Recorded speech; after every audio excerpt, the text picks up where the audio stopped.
Friends, best of lifestyle. Although I am well aware this video might not garner as many views as my best of makeup video or even my best eyeshadow palettes of 2024 video, nevertheless, I still wanted to follow up on my last year lifestyle favorites that were more conceptual or more habit centric. Those habits that I acquired in 2023. This year, a little more literal, and I actually have items that helped enhance my lifestyle and support the habits that I acquired last year. And those were skin sobering, lifting, self-care 2.0, the loner walk, cooking, journaling, and putting it away, the art of tidying up. Although I'm not skin sobering 100%, meaning I still put on makeup and I have integrated a cleanser and that's about it. The extent of my skincare routine is if I wear makeup like I am now for filming, I would use either Vaseline jojoba oil or a dedicated makeup wipe to remove the first layer. And then I'll follow up with my CeraVe Hydrating, a cleanser that's formulated to actually remove makeup. And I'll follow up with one of my flower waters that I purchased from Enfleurage, a local aromatherapy store in the West Village. And recently I picked up the chamomile water that is quite lovely. And I follow up with Vaseline. That's it. On days that I don't wear makeup, I'll just rinse with water in the morning and do the same thing at night. Follow up with a little bit of Vaseline now because it is winter. It gets drier indoors because of the heat and the cold outside. There's not much humidity here in the Northeast during the season, and I need a little help from my trusted Vaseline, but that's the extent of it. And the reason why I say it's not 100% skin sobering is because the approach is you eliminate all products from your routine. Skincare routine, makeup, not wearing any makeup. So because I'm not a 100% skin sobering participant, but I will say that my skincare routine has not evolved from those three products that I described. And I'm quite happy with my routine. I find that people rely on skincare to have that ritualistic part of their day. I truly believe you can make anything ritualistic just based off the lens you see something through. And even though I'm just using CeraVe and Vaseline, I still hold that part of my day where I remove my makeup and take care of it still very much special, right? I don't need a $100 hydrating cleanser for my skincare routine to be ritualistic. You know what I mean? We're still lifting, baby. Lifting takes years and years and years, and I'm happy to report that I have been on the program still. And when I mean program, I juggle between a full body day week and upper lower week, but because I have recently integrated running, I'm working on my recovery and my lifting days are a lot more flexible. And because I have committed a lot of time to building lean mass, I now can afford to maybe just lift twice a week in order to maintain my lean mass and not have to do the 3 to 4 week frequency that I was in summer and autumn. And also these last few weeks I had to film, or still have to film, a lot. This is the season of best of videos, roundup videos, so I am sacrificing my lifting a touch this part of the month, but it's all good because we're still lifting hard, and we're gonna do so until I can't lift no more. Self-care 2.0, probably I was just touching on the fact that self-care has taken on a new meaning ever since social media just kind of sabotage the concept. Self-care can be anything, but it doesn't have to be expensive. Again, much like what I touched on when speaking about skin sobering, is all about your perspective and how you see that time of day, whatever it is that you consider to be self-care, whatever activity it is, as long as it helps you thrive and get your mind right so you can thrive even more. Loner walk, I still do. I try to take a walk once a day at least, where I'm not listening to music, where I'm not listening to podcasts, where I have headphones off and I'm just one with my thoughts, which can be aggravating. It can be uncomfortable if you're not used to it. Of course, the more you do it, the more you get comfortable with just being with yourself and your thoughts. And I think it is important that we disconnect in some way. While I understand that there are moments, yes, that I will like to listen to music, or I would like to listen to a podcast. Some of you might even take that time to listen to an audiobook. And I get how tempting it can be to listen to something while walking, but I try to deliberately not, because sometimes we rely on those distractions to not be with ourselves and our thoughts. And I realize that distractions I was reaching for, because sometimes being with yourself can feel overwhelming. But I think with cultivating and practicing being by myself and my thoughts, it's become a lot easier to do so. Cooking, we're still cooking, and I'm happy to report that I've become light years better. Oh, when I started, man, it was a bumpy road. And sometimes it still is, but like anything, you have to stick to it. You can't be discouraged for the first few weeks or the first few months, right? Depending on the person who can adapt quickly, or they might need more time. Whatever the case is, you have to stick to anything that feels sucky at first. And I could apply that to any activity. But with cooking and myself, it always was rocky. And I would leave it because years ago, when I just kind of tampered with it, dipped my toes in, I took the foot right out because it was a disaster. But now I'm not as cook savvy like a lot of people out there. I would need to follow a recipe, and once I have the recipe, I'll memorize it and I could take it from there. But I'm still at a stage where I'll have to seek out recipes or just different inspiration for me to cook, and I'm fine with cooking the same thing or having my favorite recipes and rotating through them. I don't mind eating the same thing several times a year.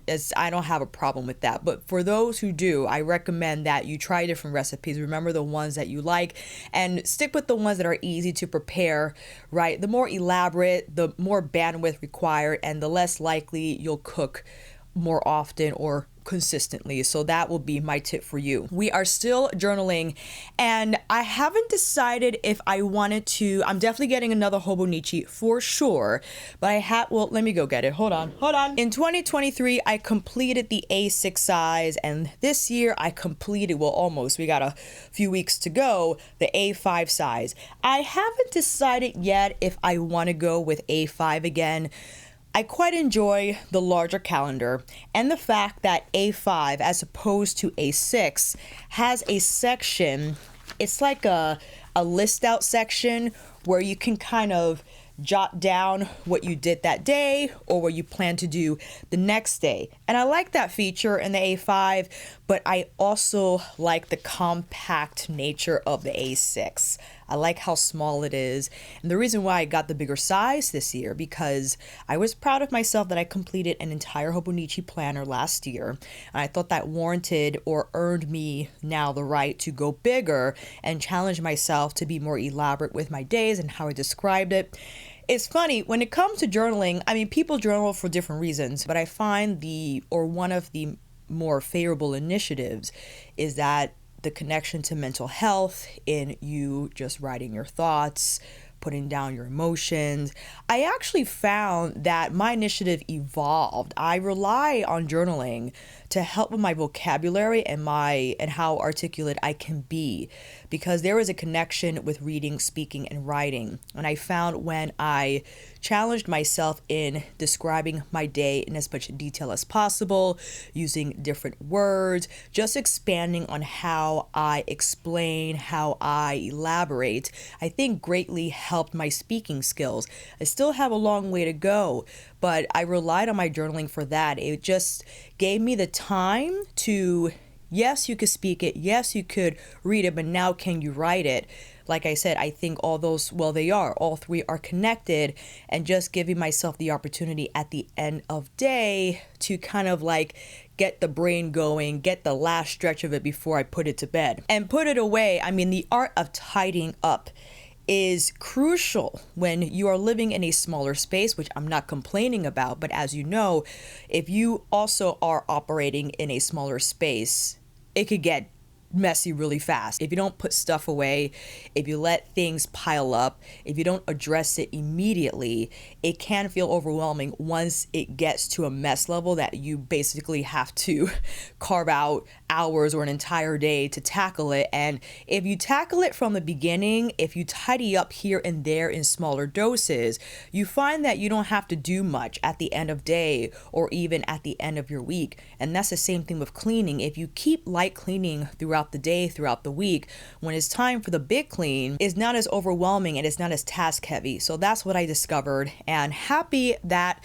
my last year lifestyle favorites have evolved, but I stuck to them. And that's the thing with lifestyle changes. This is for life, and it doesn't have to be the same. I think the concepts are still there, but things here and there can change depending on your life and what happens in it, and depending on if your perspective changes, because we do change as people, and sometimes what we practice, what we participate in will naturally change with us. So happy to say that we're still going strong with those lifestyle habits. And this year I wanted it to be a little more literal. Let's get into the nitty gritty, the things that further help me maintain these habits. And I have to start with an overarching habit, and that is cleaning. Mom had a tough year. She has autoimmune issues, and of course that affects her body, her physicality. So I had to step in and help with a lot of the cleaning and whatnot.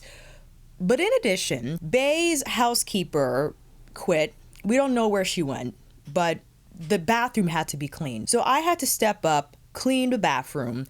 And when it came to cleaning spaces, I was seeking out different tools and gadgets to just make that process easier.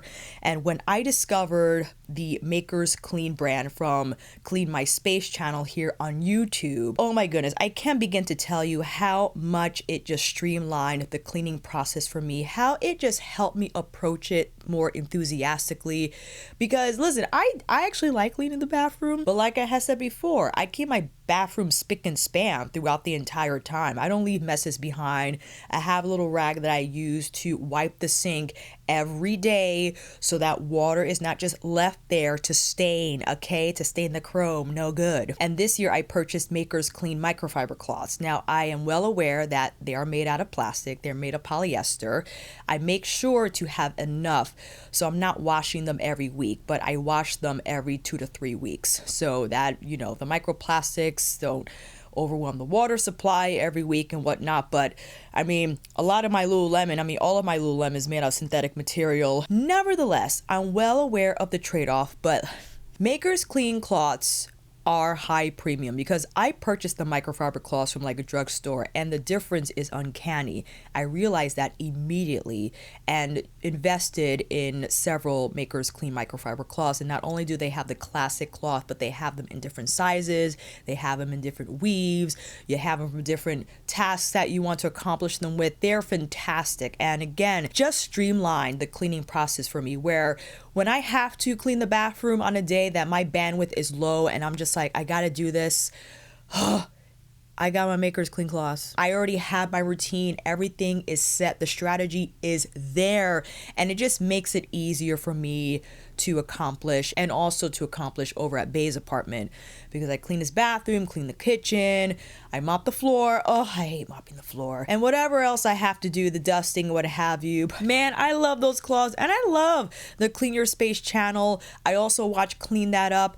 I watch a lot of clean space stuff on YouTube, and cooking as well, because the more I can learn in how to be more efficient with the task, the more likely I am to feel encouraged to do the thing, even on days where I don't feel like it, because I've done it all year. I could do it with my eyes closed. Before, when I was first starting, there were a lot of bumps in the road, but now I got the routine set, I got the steps set, and it's great to feel like I have a grasp on it now, so that going forward, watch out.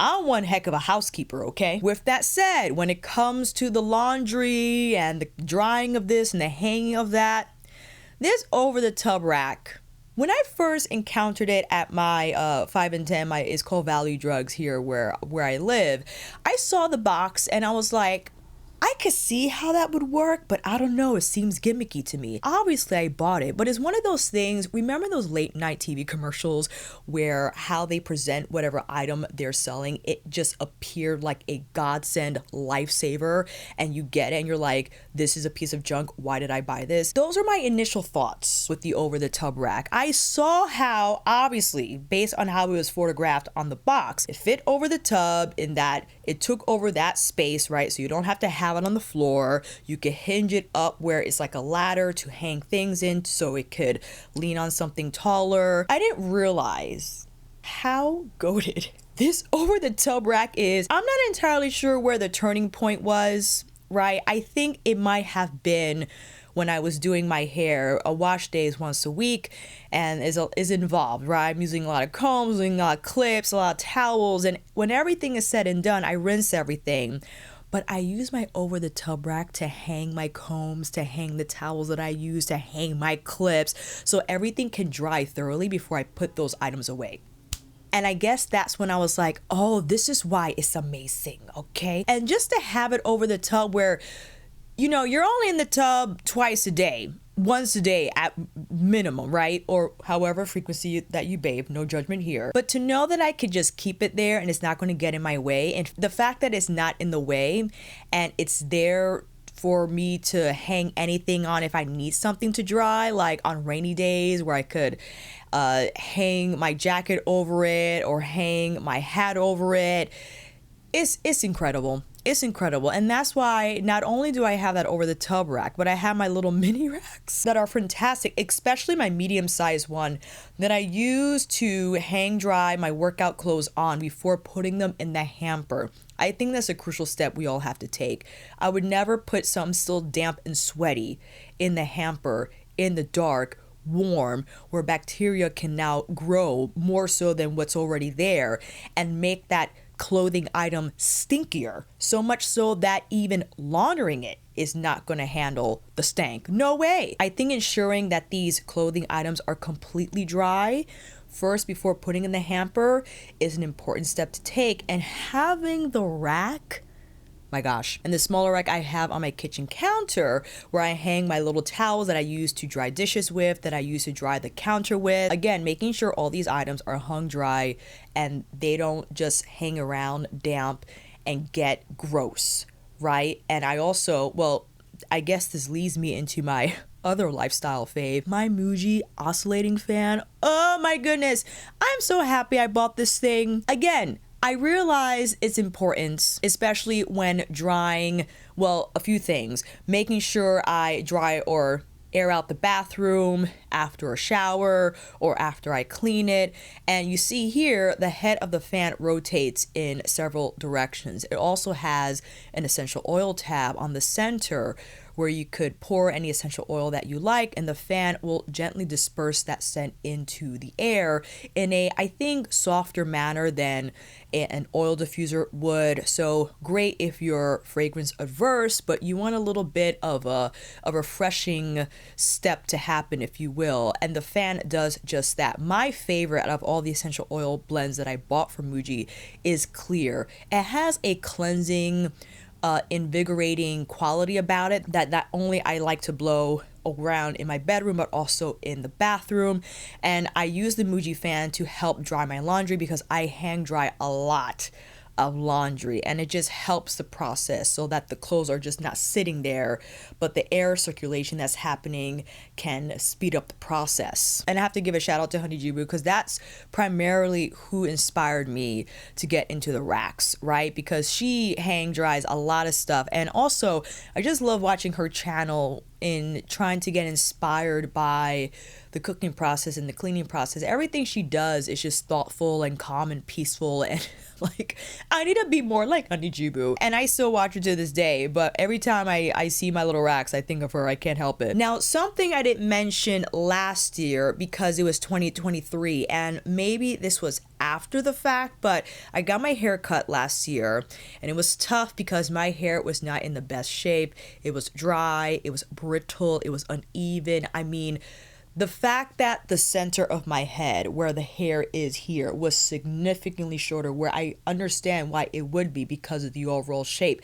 but it was shorter than what it needed to be. My hairdresser was like, look, you gotta figure something out, because at the time I was wearing a lot of updos, constantly combing it, rough combing it. I mean, no mercy was shown. And then tying it tight here at the top. I did the same hairstyle every day, practically, for an entire year.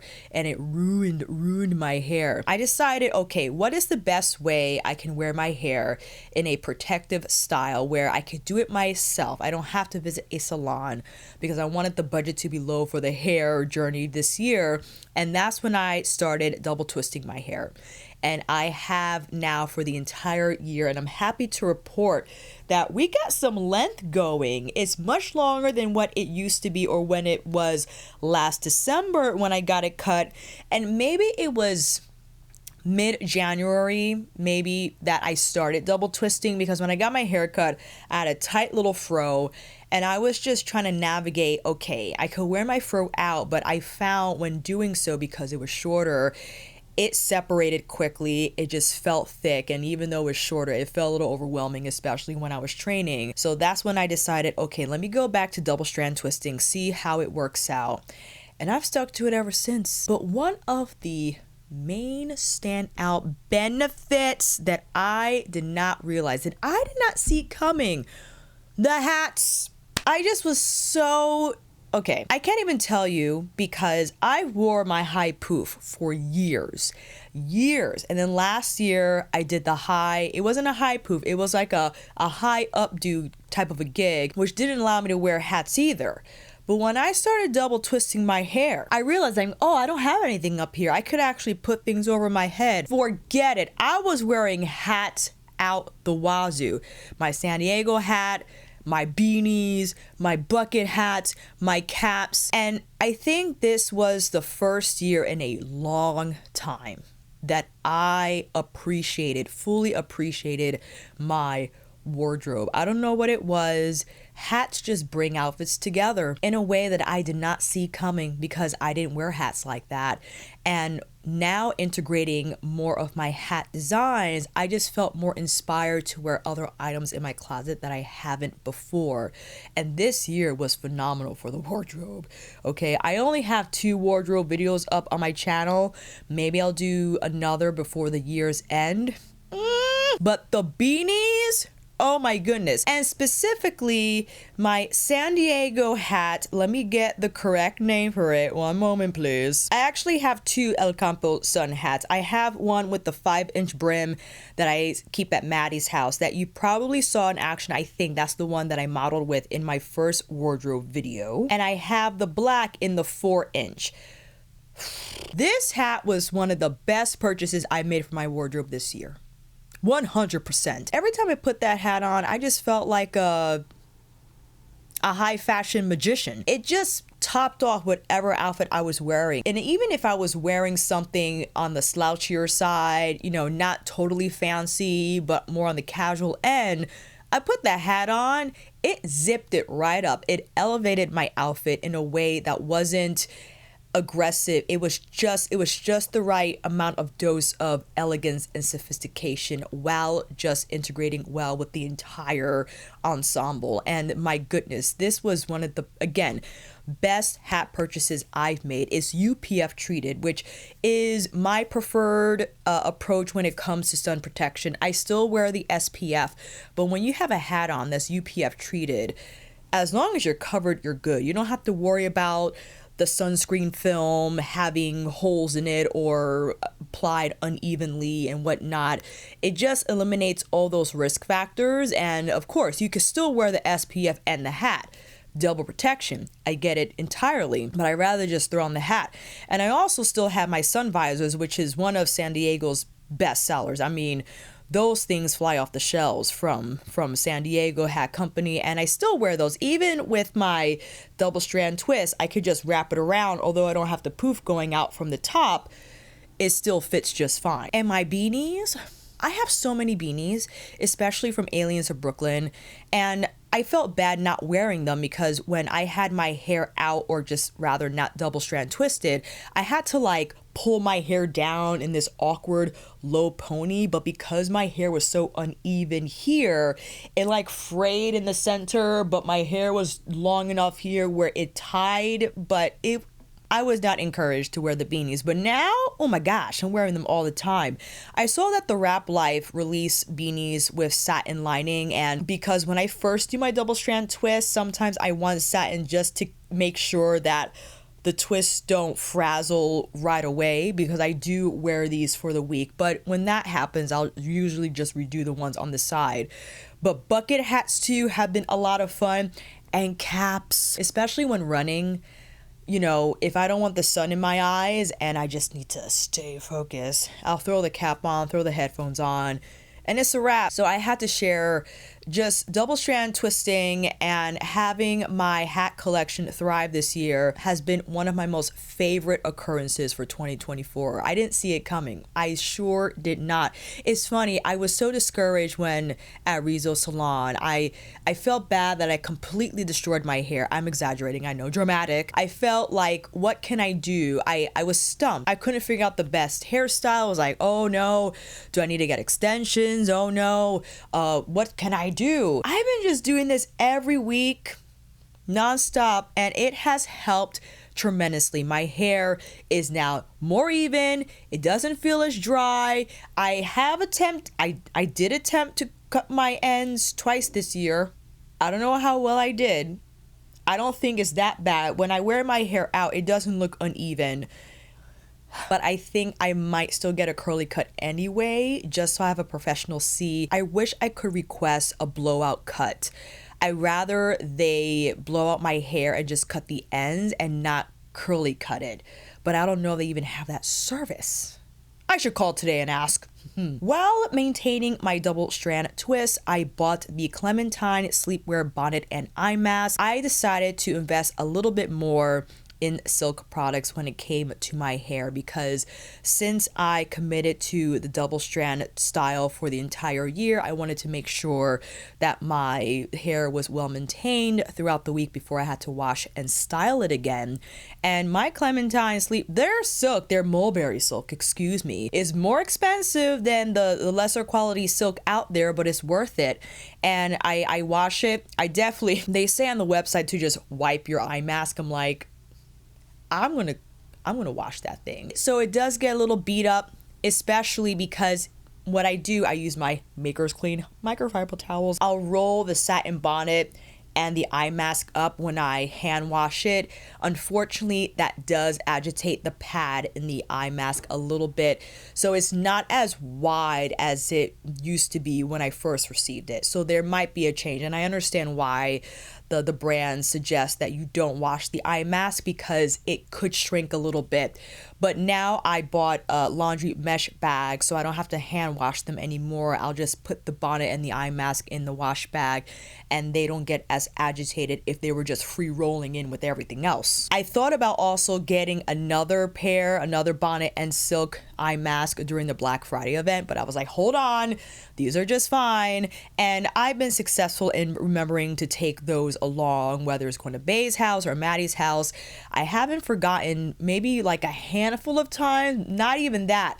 So I'm pretty good. I thought about getting another set, just keeping it at Bay's, but maybe another time. And lastly, a wardrobe addition is my Think Royln Little Runaway fanny pack. I wanted to upgrade my fanny pack because I was using an Aliens of Brooklyn one for a long time, and I just needed something a little bigger. But what I like about Think Royln as a brand is that all of their designs are integrative, where you can buy accessories from separately or take accessories from other bag designs, put them on your own. So they have the different straps, they have the chain that, although I don't think it was designed to put on the Little Runaway like it is designed on their larger fanny pack, which in my opinion is a little too large for me. I saw that and I'm like, oh, I don't know. So I wear it like this, and it does place a little more weight on the bag for sure, because of how low the chain is hanging. It naturally will feel a little heavier. I mean, not significantly so, but I do feel a difference. But I like, though, I could wear the chain as a shoulder strap if I wanted. But the reason why I like wearing the chain, it just adds a little extra hard metal element to the fanny in its black shiny finish for the design. And also I like that it's labelless. The distinguishing quality about it is how the panels are sewn, and probably that will be a giveaway to say that it's a Think Royln design, but I'd rather have that than like a logo or a badge or whatever on the bag. Depending on the design that you get from the brand, you might have that. But that's why I like the little Runaway. It's more discreet, right? And they have different colored chains. I almost bought the gold chain during their Black Friday event. Not only that, I had a couple of other bags on my radar. I even considered the big fanny. I forgot what it was called. I think it's called the Sister Sling. I have to remember, can't get tempted by these photographs. They are meant to seduce, and I actually like the olive and gold one, but I'm like, when are you gonna wear that?